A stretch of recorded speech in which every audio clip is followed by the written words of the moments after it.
Welcome student to your favorite channel Physics Tom and I am your lecturer Deepak Sharma.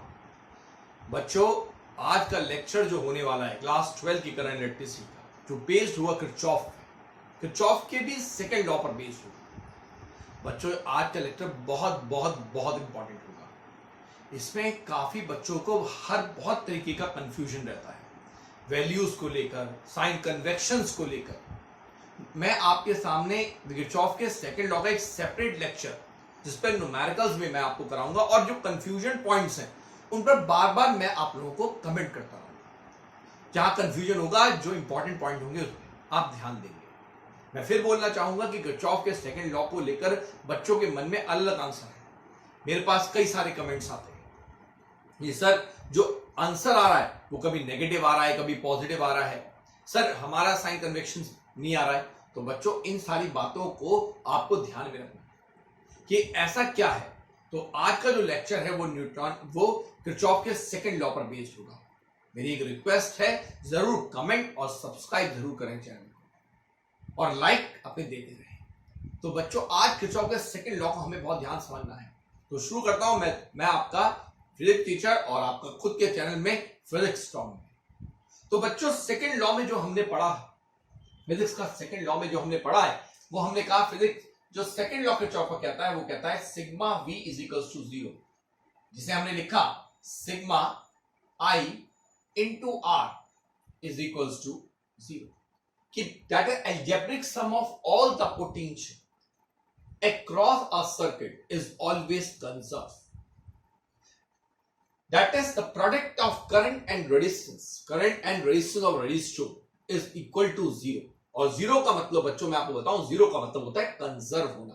Physics में zero का मतलब निल नहीं होता, जीरो का मतलब होता है कंजर्व, कि किसी भी सर्किट में, किसी भी सर्किट के अंदर जो पोटेंशियल होगा, जो अलग अलग रेजिस्टर के क्रॉस जाएगा, वो इक्वल टू 0 होगा, यानी वो कंजर्व होगा। बच्चों बहुत ध्यान से समझिएगा, ये हमारा किरचॉफ का सेकंड लॉ था। अब यहां पर मैंने आपको बताया था किरचॉफ के जो सेकंड लॉ है उसका एक नाम है लूप रूल, क्योंकि ये एप्लीकेबल है लूप में। और लूप हमने बताया था कि एक क्लोज पाथ को हम क्या बोलते हैं, लूप। जहां से आप स्टार्टिंग करेंगे वहीं से आप एंड करेंगे। प्लस इसमें मैंने आप लोगों को फिर रिवाइज एक बार करा दूं कि हमने कहा था ये जो बैटरी है, इसका एक जिसे हम पॉजिटिव और नेगेटिव कहते हैं, पॉजिटिव नहीं है, ये हाइयर पोटेंशियल पॉइंट है, और नेगेटिव वाला हम लोअर पोटेंशियल पॉइंट कहते हैं। यहां पे जब पोटेंशियल डेवलप करने की बात आएगी और हम ए से बी लेंगे, तो हम इसको लिखेंगे हम मूव कर रहे हैं ए से बी की तरफ, that is we are moving from higher potential to lower potential point. और इस समय आप इसको लेंगे, दैट अगर ईएमएफ ई की है, दैट इज पॉजिटिव ई, यानी पॉजिटिव आई आर। और अगर आप इसे उल्टा लें, वी बी लें, that mean we are moving from lower potential point to higher potential point, तो हम लेंगे minus E, that is equal to minus I R. तो बच्चों लेकिन ये सब किताबी बातें हैं। मैं आपको बहुत आसान तरीके से किरचॉफ का सेकंड लॉ को एक्सप्लेन करता हूं। मैंने कहा आज हर एक पॉइंट को बहुत ध्यान समझिए। मैं एक छोटे से एग्जाम्पल के साथ शुरू करता हूं बच्चों। सपोज करते हैं हमारे पास एक सर्किट है, कोशिश कीजिएगा साथ साथ आप लिखते रहें, साथ साथ आप नोट डाउन करते रहें। ये आपका रजिस्टर 1 है, यहां एक सेकंड रजिस्टर लगा हुआ है, और यहां एक थर्ड रजिस्टर है, और एक ईएमएफ सोर्स लगा हुआ है। मान लीजिए ये हमारे पास R2 है, ये R3 है। आज मैं किताबी बातों से अलग हट के बात करूंगा। इस सेल का ईएमएफ E1 है और इस सेल का ईएमएफ E2 है। A, B, C, D, E, F। बच्चों आप लूप की बात करें, अगर मैंने कहा था, अगर मैं इसकी बात करूं, ये B और E ये हमारे जंक्शन थे। बी ए एफ ई ये हमारी एक ब्रांच है, बी सी डी ई ये भी एक ब्रांच है, बी और ई भी हमारी ब्रांच है। सबसे पहले लेक्चर में हमने फर्स्ट लॉ में देखा था। और हमने अपने इंपॉर्टेंट बात लिखी थी, किसी भी एक ब्रांच में जो करंट होगा वो क्या रहेगा, बिल्कुल सेम रहेगा। दूसरी चीज, आपको करंट को डिवाइड करना है और करंट को डिवाइड करना आप कहीं से शुरुआत कर सकते हैं, इसके लिए कोई कंपल्सरी कंडीशन नहीं है, बल्कि बुक्स में लिखा रहता है, मैं आपको बताऊं कि आप जहां बैटरी है वहां से शुरुआत करें। लेकिन बच्चों मैं आपको बताऊं ये कई जगह ये चीज फेल हो जाती है, तो आप कहीं से आप देखिएगा, इसीलिए मैंने कहा आप किसी भी जंक्शन में कहीं से भी करंट की शुरुआत कर सकते हैं। मैं अब आपको बताऊं, मैंने कहा मैं किताबों से परे हटके एक हलक हटके बात करूंगा। सपोज आपने इसमें करंट की डायरेक्शन मार्क करते हैं, सपोज करते हैं इस बैटरी से आपका करंट I1 निकला और इस बैटरी से करंट आपका I2 निकला। बच्चों इस ब्रांच से होता हुआ और ये I2 यहां से होता हुआ इस जंक्शन B पे पहुंचा। अब आप सोच सकते हो यहां से I1 आया, यहां से I2 आया और दोनों जुड़ गए। यहां पे हमें एक मैं मान लेता हूं कि I3 मिलता और I3 बराबर है किसके, I1 प्लस I2।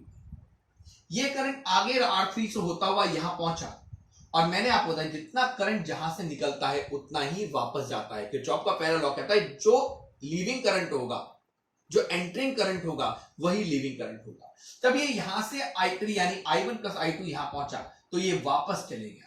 अब ये पूरी एक ब्रांच है, अगर मैं पूछूं अगर यहां से I1 निकला था तो कितना वापस जाएगा, तो बच्चों आप कहोगे I1 जितना निकला था उतना ही वापस। ऐसे ही अगर यहां से I2 निकला था तो यहां भी कितना पहुंचेगा, दैट इज I2, और ये हो गई आपके करंट की मार्किंग। अब इंपॉर्टेंट बात, बहुत बहुत बहुत इंपॉर्टेंट, आप इसमें लूप देखो, आपने इसमें लूप देखना है और लूप क्या था, जहां से आप शुरू करेंगे वहां से आप एंड करेंगे।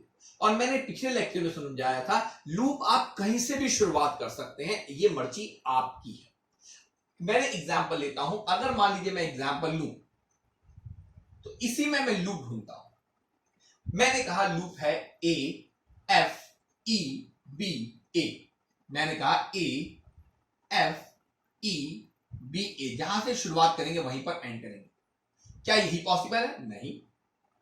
मैंने कहा नहीं, एक रेखा मैं तो ऐसे मानूंगा F E B A F।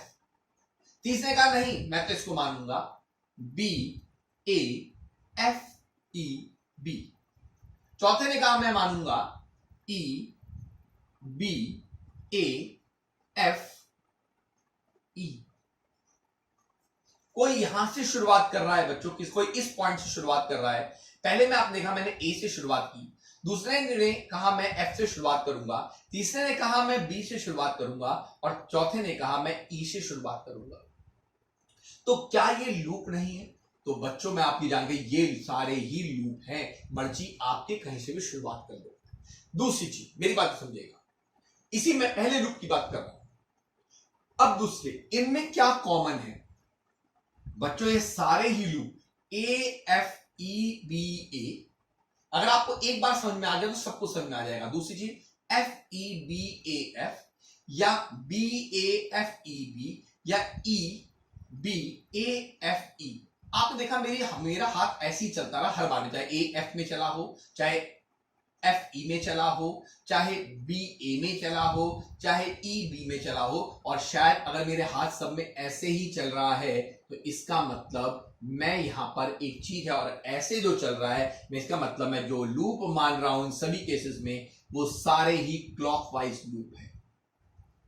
तो जैसे ये कंडीशन नहीं है पॉसिबल, ये कंडीशन माननी जरूरी नहीं है कि लूप जहां से बैटरी है वहीं से शुरुआत करनी है, तो ये भी कंपलसरी नहीं है बेटे कि लूप आपको क्लॉकवाइज ही मानना है, मर्जी आपकी। आप इसको लूप इसे A B E F A, F A B E F, B E F A B, E F A B E। आप दिखेगा मैंने कहा A B E F A, B E F A B, E F A B E, F A B E B। अब मेरा हाथ ऐसे चला, यानी यहां भी लूप माने गए हैं, लेकिन लूप जो माने गए हैं वो एंटी क्लॉकवाइज माने गए हैं। तो बच्चों मैं आपको बता दूं, आप लूप मर्जी आपकी है, चाहे आप क्लॉकवाइज मूव करो एक लूप में या फिर वो एंटी क्लॉकवाइज मूव करो, आप ये मर्जी आपकी है। मेरी बात समझ रहे हैं? पहली चीज मैं वो सबसे इंपॉर्टेंट चीज।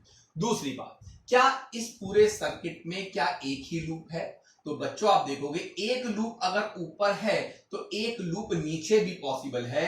B E D C B, अगर आप बी से मान के चलते हैं, या ई डी सी बी ई, ये भी पॉसिबल है।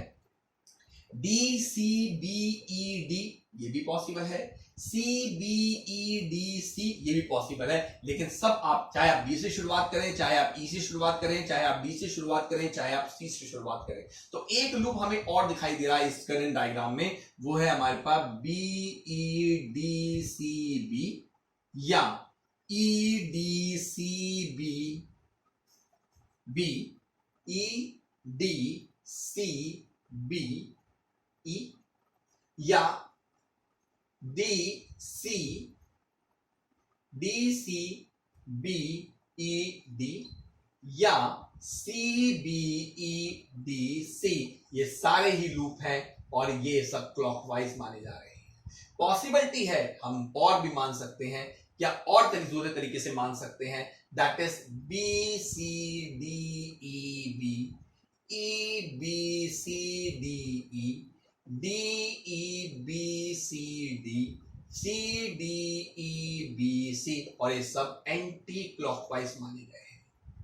बच्चों आप, मैं कहना ये चाहता हूं कि न्यूमेरिकल के दौरान आपको ये मर्जी आपकी है कि आप क्लॉकवाइज मूव करते हैं या एंटी क्लॉकवाइज मूव करते हैं, या जंक्शन में आप कहीं, आप किस पॉइंट से शुरू करते हैं ब्रांच को मानना, ये आप पर है। दूसरे, हाँ कुछ कंडीशंस हैं, और वो कंडीशन ये है कि अगर आपने कहीं से करंट माना है तो ये नहीं हो सकता कि कहीं पे आप क्लॉकवाइज मान लो, कहीं आप एंटी क्लॉकवाइज मान लो, नहीं।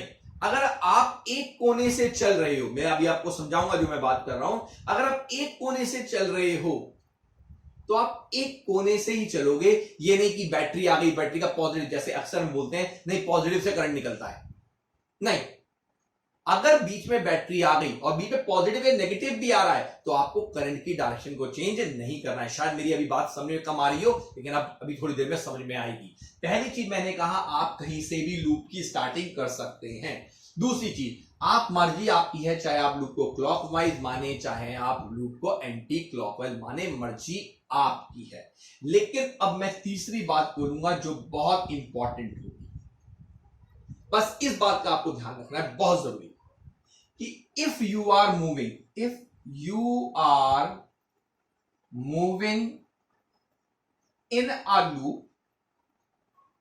in a loop and at a certain point the current is clockwise while, मेरी बात को बहुत इंपॉर्टेंट पॉइंट है, while in other branch it is anti-clockwise, then sign convection is considerable। बच्चों मैं बता देता हूं मैंने क्या लिखा है। If you are moving in a loop and at a certain point, if you are moving in a loop, और वो लूप में कैसे मूव कर रहे हैं आप, क्लॉकवाइज मूव कर रहे हैं, सपोज करें if you are moving in a loop clockwise and at a certain point the current is clockwise while in other branches in you while, sorry मैं यहाँ पे लिखता हूं, मैंने नीचे जो लिखा है उस हिसाब से लिखता हूं, anti clockwise. If you are moving in a loop anti clockwise and at a सी एक पॉइंट पर करंट क्लॉकवाइज हो जाए, बल्कि बाकी अदर ब्रांचेस में वो क्या है, एंटी क्लॉकवाइज, तो आपको साइन कन्वेक्शन कंसीडर करना पड़ेगा। बेटे यही सबसे इंपॉर्टेंट बात है, मैं समझाता हूं आपको, मेरी बात को समझना बच्चों। मान लो ये आपका रजिस्टर है, ये आपकी बैटरी है, ठीक है, ये आपका दूसरा रजिस्टर है, ठीक। और सपोज करो, मैं सपोज कह रहा हूं ये एमएफ ई की बैटरी है, ये रजिस्टर R1 है और ये रजिस्टर R2 है। मान लो यहां पर एक और बैटरी है और वो बैटरी इस बार ऐसे लगी हुई है। ठीक है बच्चों, ये R3 है और ये E2 बैटरी है। सपोज करो इससे करंट ऐसे निकल रहा है, इससे करंट ऐसे निकल रहा है। ठीक है और मान लो इन केस यहां पे करंट की डायरेक्शन ये I1 करंट है और ये I2 करंट है। मेरी बात को ध्यान समझना, मैं बल्कि इसको हटाता हूं, कंफ्यूजन ना करे। मान लो कोई ऐसा लूप R1 है R2 है, बस केवल इतना फर्क है कि यहां पर करंट ऐसे जा रहा है और यहां पे करंट ऐसे जा रहा है। ठीक है, क्या मैंने कंसीडर किया है कि मान लो यहां करंट I2 है और उसकी डायरेक्शन ऐसे आ गई। ठीक है, और ये मेरा लूप है A B C D। बच्चों हर एक पॉइंट को समझना, यही इंपॉर्टेंट पॉइंट है जिसमें बच्चे अक्सर गलती करते हैं। मान लो मैंने कहा मैं तो इक्वेशन बनाऊंगा जब मैंने लूप माना A D C B A D C B A, यानी A B C D A का मतलब है मैंने लूप माना है एंटी क्लॉकवाइज, यानी मैं लूप में मूव करूंगा एंटी क्लॉकवाइज, ऐसे मूव करूंगा, ऐसे एंटी क्लॉकवाइज मूव करूंगा मैं। ठीक है बच्चों, ठीक। If you are moving in a clockwise, anti clockwise direction, मैं एंटी क्लॉकवाइज मूव कर रहा हूं सपोज करो। ठीक है, and certain point the current is clockwise, लेकिन जब मैं यहां से मूव हुआ तो मैं जा रहा हूं एंटी क्लॉकवाइज, यहां पे एंटी क्लॉकवाइज, यहां पहुंचा तो मैंने यहां पे देखा कि यार यहां एक I2 करंट है और जिसकी डायरेक्शन क्लॉकवाइज है। ये करंट कैसा चल रहा है? Anti clockwise. लेकिन ये करंट गलती से क्या आ गया, यहां पे मुझे करंट दिख रहा है, ये करंट कैसा है? क्लॉकवाइज है।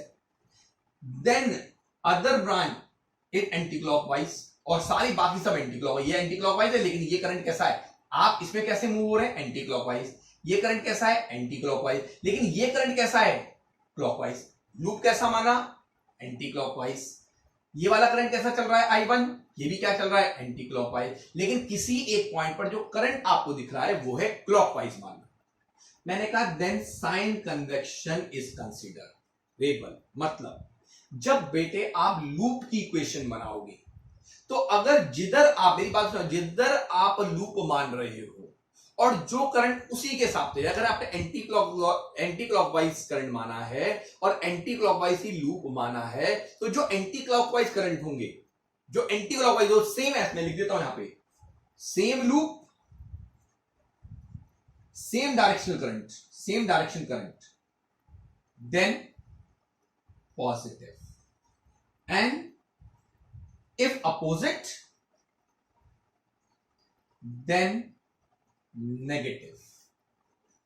मान लो लूप मैंने एंटी क्लॉकवाइज माना है और करंट, अगर मैं इस करंट की बात करता हूं कि मुझे क्या लगाना है भाई, मुझे लगाना है second law sigma V is equal to 0, that is sigma IR is equal to 0।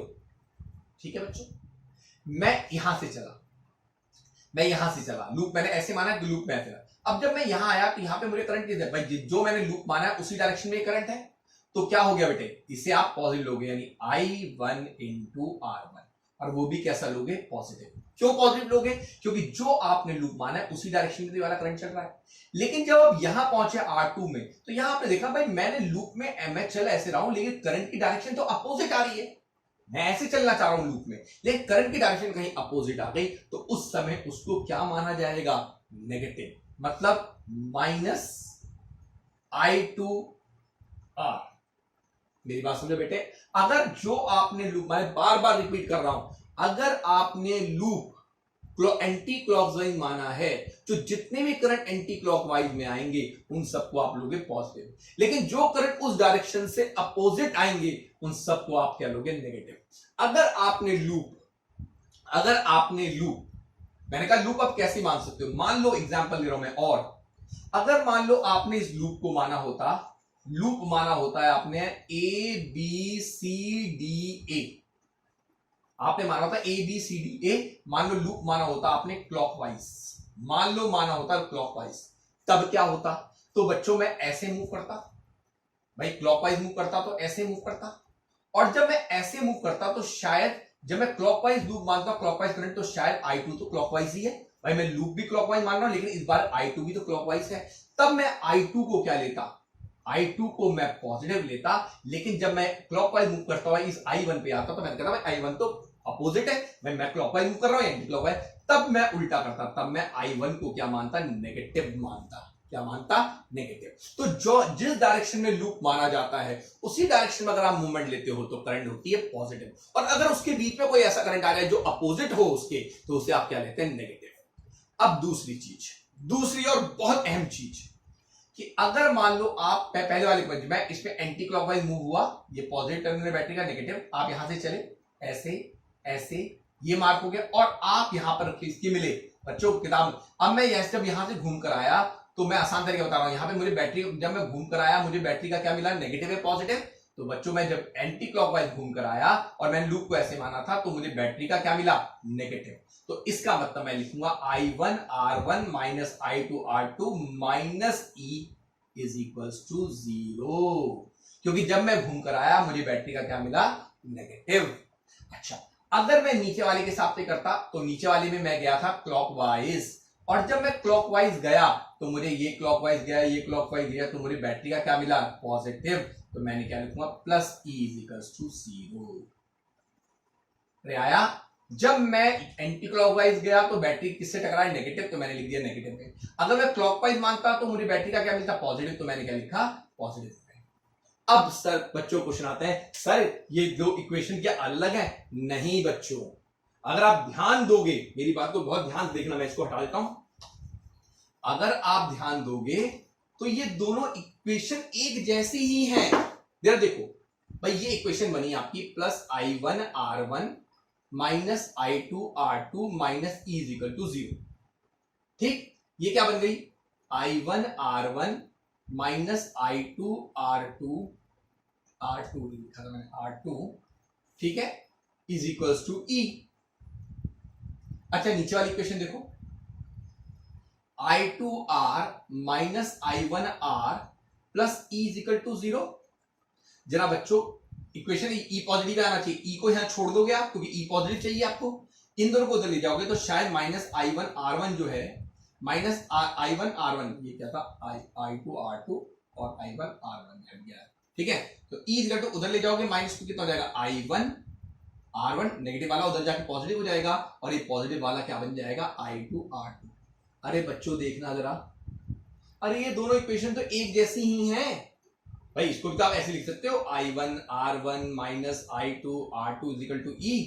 बेटे ये इक्वेशन भी एग्जैक्टली वही तो है, इसलिए मैं बार बार कह रहा हूं बच्चों, इससे कोई फर्क नहीं पड़ता कि आप लूप एंटी क्लॉकवाइज मानते हो या क्लॉकवाइज मानते हो, लूप मानने में कोई दिक्कत नहीं है बच्चों के। अक्सर क्वेश्चन आते हैं ऐसे, मैं आपसे फिर बोल रहा हूं, लूप आप कहीं से भी मान सकते हो, लूप आप एंटी क्लॉकवाइज मानो या क्लॉकवाइज मानो, बस इस बात का ध्यान रखो कि जो लूप मान रहे हो अगर उसी डायरेक्शन में मूवमेंट करोगे तो जितने बीच में करंट आएंगे वो सब लोगे पॉजिटिव, और उस अगर अपोजिट जो माना है, लूप माना, उसके अपोजिट मूव करोगे तो करंट क्या लोगे आप? नेगेटिव। बस केवल इसका ही फर्क होता है, बाकी कोई भी फर्क नहीं होता। बात उसके बाद केवल रह जाता है कि आपने इसको मैथमेटिकल की, आपने जैसे इक्वेशन सॉल्व की थी इक्वेशन 2 वेरिएबल्स में, उसके टर्म में आप इन दोनों को सॉल्व करो, और सॉल्व करने के बाद अपना आंसर निकाल लो, जो आपको इन सारे किरचॉफ के क्वेश्चन में सेकंड लॉ में वो आपसे कहेगा find the current in each branch. तो ब्रांच क्यों? क्योंकि हर ब्रांच के अंदर करंट क्या रहता है? सेम। दूसरी बात, बैटरी को आप नेगेटिव कब लेते हो, पॉजिटिव कैसे लेते हो? तो जब आप स्टार्ट करके जब आप एंड में पहुंच जाते हो तो बैटरी का कौन सा टर्मिनल से आप टच करोगे लास्ट में, वही साइन कन्वेक्शन मारो। खुद ही देखो, आप यहां से चले, यहां से चले, यहां से चले, यहां पहुंचे, तो आप माइनस से प्लस गए, माइनस प्लस में लोअर पोटेंशियल हाइयर, और हमने पढ़ा था लोअर से हाइयर पोटेंशियल मूव करते हैं। जब हम लोअर से हाइयर पोटेंशियल मूव करते हैं तो क्या लेते हैं? माइनस सी। आगे अपने आप माइनस सी। जब हम हाइयर टू लोअर, अगर हम क्लॉकवाइज मानते तो हम पहुंचते हाइयर से लोअर की तरफ, ऐसे कूदते हाइयर टू लोअर, तो कैसा माना प्लस ई, देखो यहां पे क्या माना गया है प्लस ई। बड़ा यही मेन पॉइंट है। करंट को मार्क कर लो, इक्वेशन सॉल्व करना बहुत आसान होता है, लेकिन अक्सर बच्चे कंफ्यूज हो जाते हैं कि ये भाई आपने ऐसे माना, नहीं मर्जी आपकी, बस वो साइन कन्वेंशन चेंज कर देगा, इक्वेशन एग्जैक्टली आप जैसी ही बनेगी। बच्चों मेरी बात समझ में आई? अब मैं जब क्वेश्चन करूंगा तो मैं यही करने वाला हूं, मैं करंट को मार्क करूंगा और जब मैं इक्वेशंस बनाऊंगा, मैं सॉल्व नहीं करूंगा, सॉल्व अपने आप ही करेंगे प्लस एक्स वाई की टर्म में, लेकिन मैं इस बात का ही काम करूंगा, इसी करूंगा, कॉम्प्लिकेटेड सर्किट के लिए बात करूंगा। ठीक है, मेरी बात समझ में आ रही है? क्लियर है? लेक्चर पूरे को क्लियर दिखाई नजर आ रहा है? एक बार देख लें। वेरी गुड, हर एक चीज नजर आ रही है। मैं फिर एक बार मैंने सेपरेट लेक्चर लॉन्च किया है इस बात के लिए कि आप इस सेकंड लॉ को बहुत अच्छी तरह समझें। अब भी मैं फिर दोबारा रिपीट करता हूं, आप अगर लोअर से हायर, आपने ऐसे नहीं करना है यहां से चले, शुरुआत आपने यहां से की तो प्लस ई ले लिया ना, जब एंड करना है तब बैटरी को लेना है। और यहां बच्चों केवल एक बैटरी है, दो बैटरी, तीन बैटरी भी हो, चार बैटरी भी हो सकती है सर्किट में।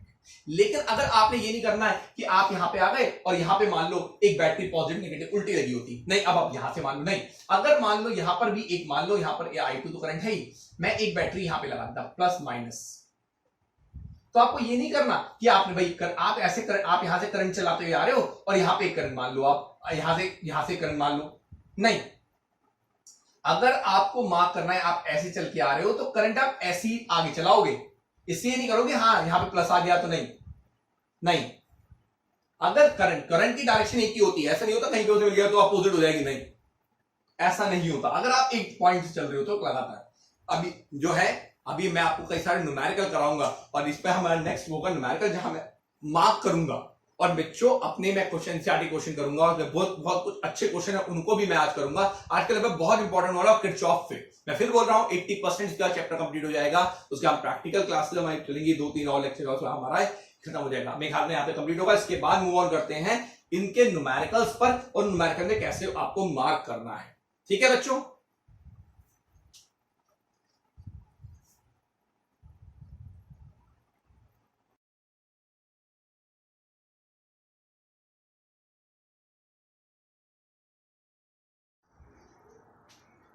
वेलकम बैक बच्चों। शुरू करते हैं कोई अच्छे न्यूमेरिकल जो किरचॉफ सेकंड लॉ पर बेस होते हैं, इन सारी बातों को ध्यान में रखें जो हमने अभी डिस्कस की कि करंट के डायरेक्शन के साथ चले तो करंट को हमें पॉजिटिव लेना है, उससे अपोजिट चले तो हम नेगेटिव लेते हैं, प्लस हमें जब हमें बैटरी का अगर नेगेटिव से हम टकराए तो ईएमएफ हमें नेगेटिव में लेना है, और अगर बैटरी के पॉजिटिव टकराए तो पॉजिटिव में लेना है। इन सारी बातों लेकर कुछ अच्छे क्वेश्चनों को डिस्कस करते हैं। तो बच्चों शुरू करते हैं अपना क्वेश्चन नंबर 1 जो बोर्ड के लिए गिवन है हमारे पास। बच्चों बहुत ध्यान समझिएगा, हमारे पास सर्किट गिवन है बच्चों, ये एक सर्किट है, यहां पे एक बैटरी लगी हुई है और इस बैटरी के नेगेटिव साइड पर एक रजिस्टर लगा हुआ है, इसको हम E1 मान लेते हैं और ये हमें दे रखी है 1.5 वोल्ट। ठीक है बच्चों, और ये इंटरनल रेजिस्टेंस है क्योंकि बैटरी के नेगेटिव में है, इसको मैं R1 मान लेता हूं और ये मेरे को दे रखा है 1 ओम का। फिर यहां से आगे मुझे एक और बैटरी दे रखी है जो इस तरह अटैच है, जिसे मैं E2 मान लेता हूं जो 2 वोल्ट की है, और साथ में इंटरनल रेजिस्टेंस लगा हुआ है जिसे मैं R2 नाम दे देता हूं जो 2 ओम का है। इसी सर्किट में बच्चों एक एक्सटर्नल रेजिस्टर मुझे गिवन है जो मेरे पास, जिसे मैं R3 नाम दे देता हूं जो मेरे पास 5 ओम का है। और बच्चों हमें निकालना क्या है, क्वेश्चन ये है calculate current in each branch. सबसे पहले ब्रांच की बात कर लेते हैं बच्चों, ये हमारा क्वेश्चन है। मैं इस सर्किट को सबसे पहले मेरे बोर्ड क्वेश्चन दे रखा है, खत्म, इसके अलावा कुछ नहीं।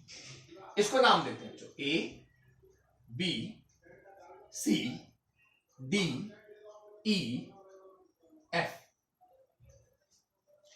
ये दोनों जंक्शंस और ये हमारी ब्रांच। करंट जहां से आप स्टार्ट करना चाहें, सपोज करता हूं बच्चों, बहुत ध्यान समझिए, कि इस बैटरी के पॉजिटिव से I1 करंट निकला। ये पूरी एक ब्रांच है BAF है, तो पूरी ब्रांच में करंट सेम रहता है। यहां से ये I1 होता हुआ इस जंक्शन पे पहुंचा। उसी समय यहां इस E2 में यहां से I2 करंट निकला। यहां से कौन आ रहा है बच्चों? I1। यहां से कौन जा रहा है? आ रहा है, जा रहा है, निकल रहा है I2। अब बच्चों खुद सोचो, अगर I1 यहां से आ रहा है, I2 यहां से जा रहा है, तो यहां कितना जाएगा? Simple mathematics. यहां कितना जाएगा बेटे? I1 plus I2। और इस पूरी ब्रांच में, इनफैक्ट इस रजिस्टर में भी करंट कितना रहने वाला है? I1 plus I2। यहां पे कितने रहने वाला है? I1 plus I2। और अब हम पहुंच गए इस जंक्शन पर। अब हमने क्या पढ़ा था भाई? जितना करंट निकलता है उतना ही वापस चला जाता है। यानी अगर E2 बैटरी से I2 निकला तो वापस कौन जाएगा? I2। और आगे कौन चला जाएगा? I1। यहां भी कौन आएगा? I1। बस हो गया बच्चों। अब हमें क्या मानना है? लूप। अब हमें यहां पे सॉल्यूशन करना है बच्चों। लूप मानो, और लूप आपकी मर्जी, चाहे क्लॉकवाइज लूप मानो, चाहे एंटी क्लॉकवाइज लूप मानो। मान लो बच्चों मैं लूप मानता हूं ये A B E F A। जरूरी नहीं है आपने A B E F A anti clockwise मानना, आप क्लॉकवाइज भी मान सकते हो, मर्जी आपकी। मान लो मैं क्लॉकवाइज मानता हूं A F E B A, जहां से शुरू वहीं से एंड। अब मैं इस लूप में चलता हूं। अब बच्चों मैं ऐसे चल रहा हूं, ऐसे हमें लगाना है किरचॉफ का सेकंड लॉ, यानी sigma V is equal to 0 और sigma IR is equal to 0। अब मैं ऐसे गया, अब मेरे को चलना ऐसे है, लेकिन एरो आपको दिख रहा है वो ऐसे लगा हुआ है। मैं क्लॉकवाइज जाना चाहता हूं, लेकिन करंट एंटी क्लॉकवाइज यानी मेरे से अपोजिट, और अगर अपोजिट है तो negative.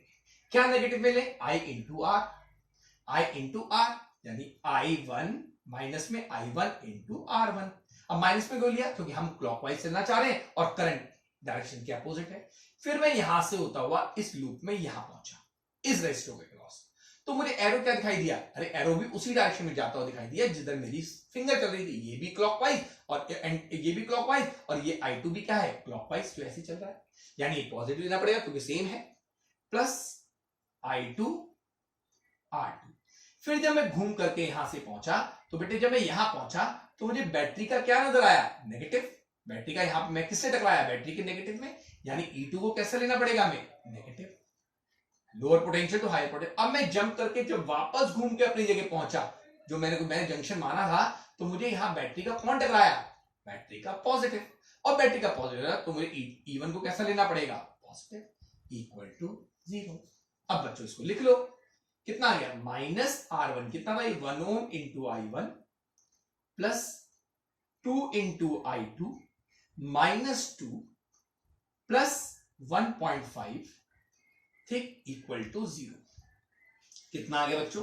Minus I1 plus 2I2 minus 0.5 is equal to 0। Minus I1 2I2 is equal to 0.5, और ये बन गई बच्चों हमारे पास इक्वेशन नंबर 1। भाई मैथमेटिकली सॉल्यूशन करने के लिए हमारे पास एटलीस्ट 2 इक्वेशन होनी चाहिए ना, तो इक्वेशन हमारी ये बन गई। अब क्या लेते हैं? अब एक और कोई लूप मानो। इन लूप अगर 2 अननोन्स हैं तो कम से कम 2 इक्वेशन तो हो। अच्छा, अब कोई नीचे वाली इक्वेशन मान लो। अब मर्जी आपकी, चाहे क्लॉकवाइज चलो चाहे एंटी क्लॉकवाइज चलो। चलो ऊपर वाला मैं क्लॉकवाइज चला, नीचे वाला एंटी क्लॉकवाइज लेकर चलते हैं, मर्जी आपकी। वैसे कोई ऐसे नहीं। अब मैं एंटी क्लॉकवाइज चलूं तो in loop B C D E B। अब बच्चों मैं ऐसे चला, ऐसे ऐसे ऐसे, तो मुझे पहला रजिस्टर ये मिला, और ये रजिस्टर मेरी डायरेक्शन के साथ है। मैं भी एंटी क्लॉकवाइज चल रहा हूं और ये भी एंटी क्लॉकवाइज करंट मार्क्ड है। कितना? तो हम सेम डायरेक्शन में पॉजिटिव ले सकते हैं, इसको पॉजिटिव लीजिए।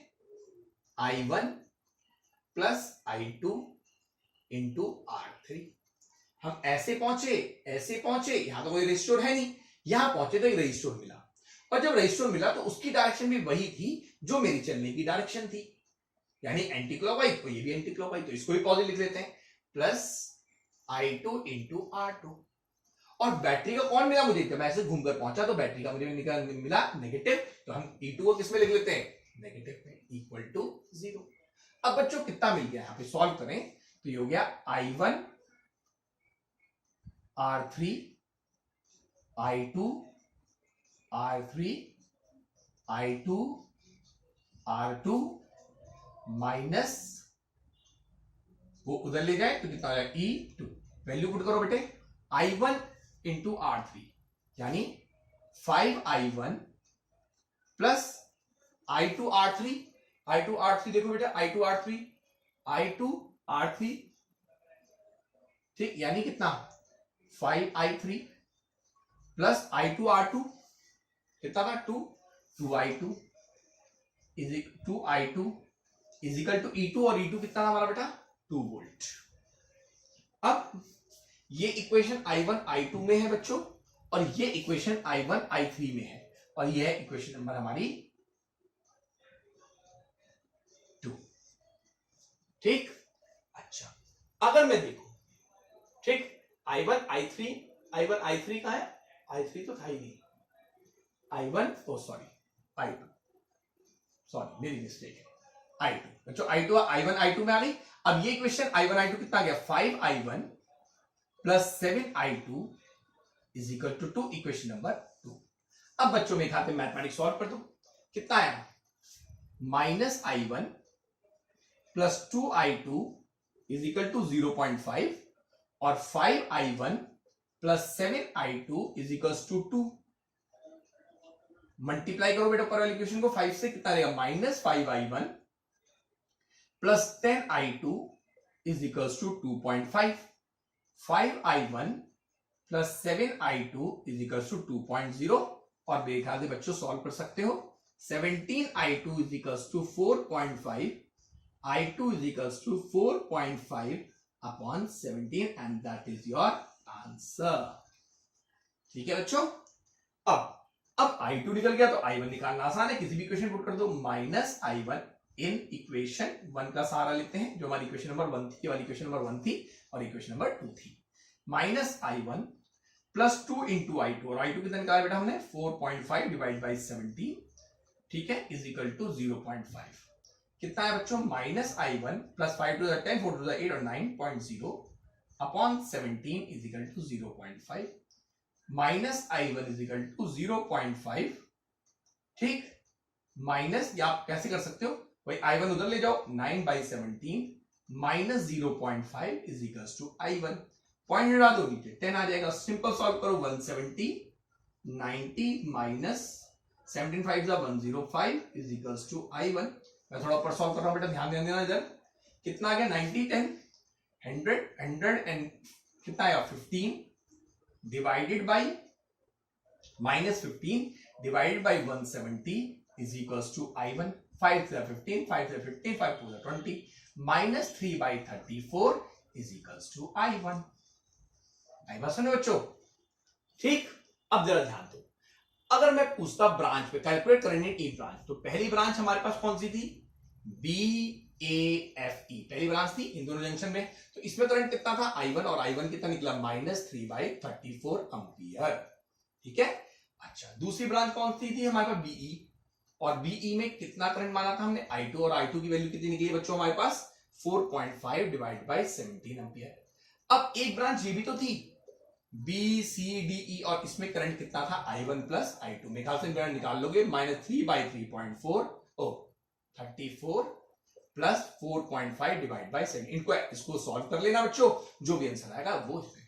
तो हमारा क्या निकल गया calculate current in each branch. बेटे मैं फिर आपसे कहता हूं क्वेश्चन कठिन नहीं होते किरचॉफ के, बस एक बार आपको करंट मार्क करना आ जाए और लूप को कंसीडर करना आ जाए, फिर आप आराम से कर सकते हो। आंसर की टेंशन नहीं, आंसर वेरिएबल पॉसिबल है इस क्वेश्चन में। अब मैं बात करता हूं, चलो मैं एक और एग्जांपल लेता हूं बहुत अच्छा सा। आज मैं ज्यादा नहीं कराऊंगा आपको, क्वेश्चन बहुत सारे कराने हैं, बहुत इंटरेस्टिंग क्वेश्चन हमें कराने हैं, लेकिन पहले आप में जरूरत होगी आपको ये जानने की कि आप जो हैं जो क्वेश्चंस हैं पहले उन्हें समझ लें। आप जरूर अपना प्रैक्टिस कीजिए और मार्क कीजिए, कोई प्रॉब्लम तो जरूर पूछिए। चलिए अब मैं एक अच्छा क्वेश्चन लेगा, एनसीईआरटी का क्वेश्चन है बच्चों, आपके पास क्वेश्चन है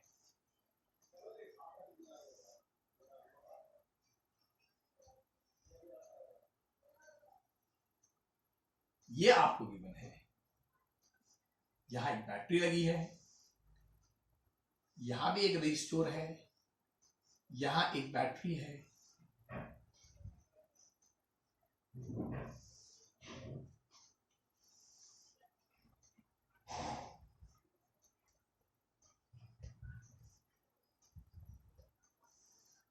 ये आपका क्वेश्चन है।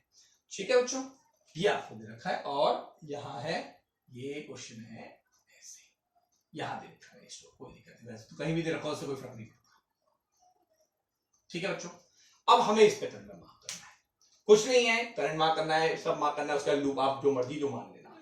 सबसे पहला नाम, पहले इस बैटरी को नाम दो, मान लो ये बैटरी E1 है, ये बैटरी E2 है, ये इसका प्लस पार्ट है, इसका माइनस, ये प्लस पार्ट है, ये माइनस। इसको नाम दो circuit A, B, C, D, E, मर्जी आपकी। रजिस्टर को नाम दो R1, R2, R3, R4 और कोई एक रजिस्टर यहां भी है 4 और एक रजिस्टर यहां भी है R5, R6। ठीक है बच्चों, ठीक। अच्छा, अब करंट मार्क करो।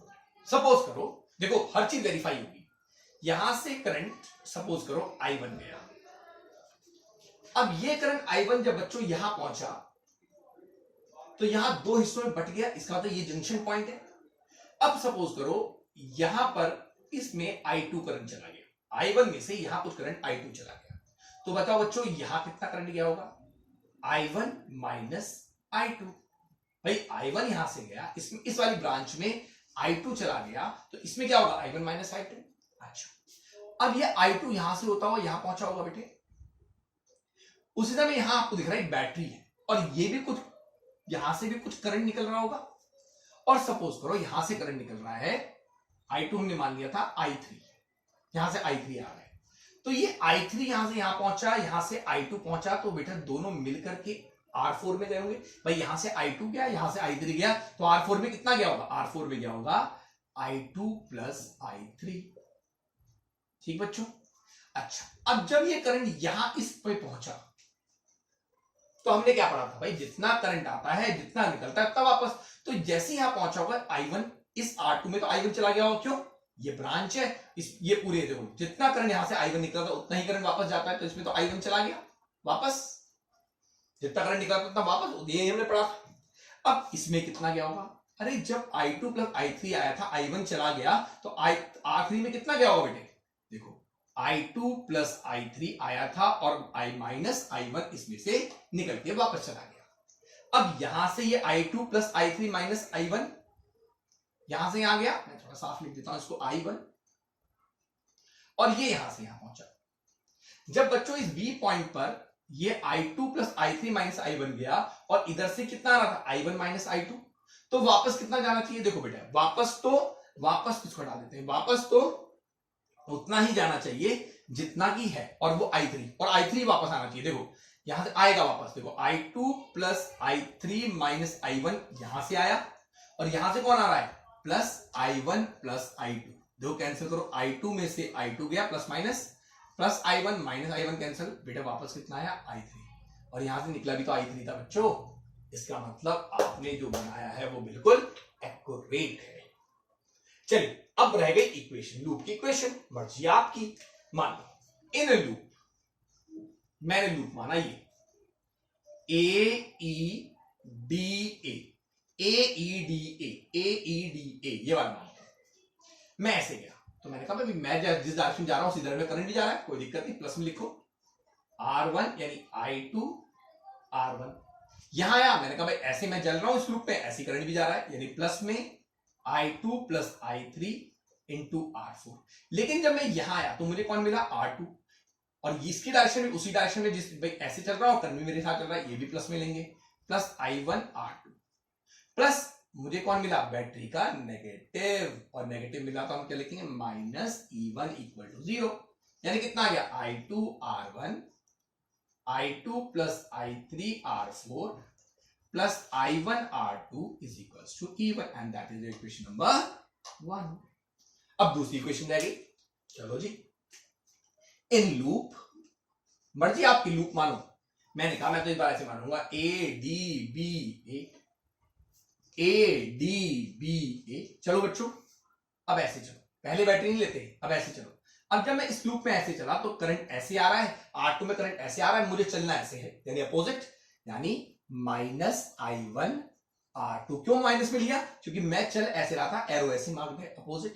मैं इसमें गया R3 में, तो भाई ये अब मैं ऐसे चल रहा हूं, ये भी एरो ऐसे ही चल रहा है जिस डायरेक्शन में चल रहा हूं। ये तो अपोजिट चल रहा था इसमें AD में, लेकिन ये तो मेरे साथ चल रहा है, तो प्लस में लिखो, plus I2 plus I3 minus I1, I2 plus I3 minus I1 into R3। फिर मैं ऐसे गया, फिर मैं इसमें आया, जब मैं ऐसे घूम गया तो मैंने कहा भाई मेरे को चलना ऐसे, एरो ऐसे लगा हुआ है, तो इसको लिखना पड़ेगा माइनस में, minus I1 minus I2 into R5। अब मैं ऐसे पहुंचा तो मुझे बैटरी का वापस क्या मिला बेटा? बैटरी का ये I1 मत लेना, अरे ये रजिस्टर के अक्रॉस तो पहले ही हो चुका है, ये रजिस्टर के अक्रॉस वाला करंट लेते हैं हमेशा। और ये क्या मिला? बैटरी का पॉजिटिव, यानी plus E1 is equals to 0। अब आपको E1 के क्रॉस लिखना है, तो उस पर सारे नेगेटिव को उधर ले जाओ, प्लस हो जाएंगे। I1 R2 plus I1 minus I2 R5 minus I2 plus I3 minus I1 और equal to E1, and that is question number 2। अब भाई देखो, इसमें I1 भी है, I2 भी है, I3 भी है, तो कम से कम 3 को बने, 3 अननोन होने चाहिए बच्चों। तो अब एक और इक्वेशन बना लेता हूं, मैंने कहा भाई तो एक और इक्वेशन बनाओ, EABCE in loop EABCE,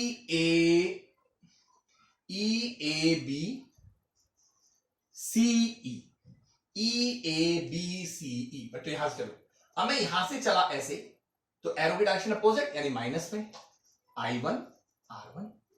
यहां पहुंचा ऐसे, तो ये बिल्कुल मेरे साथ चल रहा है, plus I1 I2 into R5।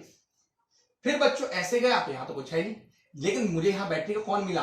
Negative, यानी माइनस E2, और करंट की डायरेक्शन मेरे साथ, तो यानी प्लस I3 R6 0। भाई प्लस में कन्वर्ट कर लो, minus I1 R1, I1 minus R2 R5 plus I1 R6 to E2। अब ये बन गई क्वेश्चन नंबर 3।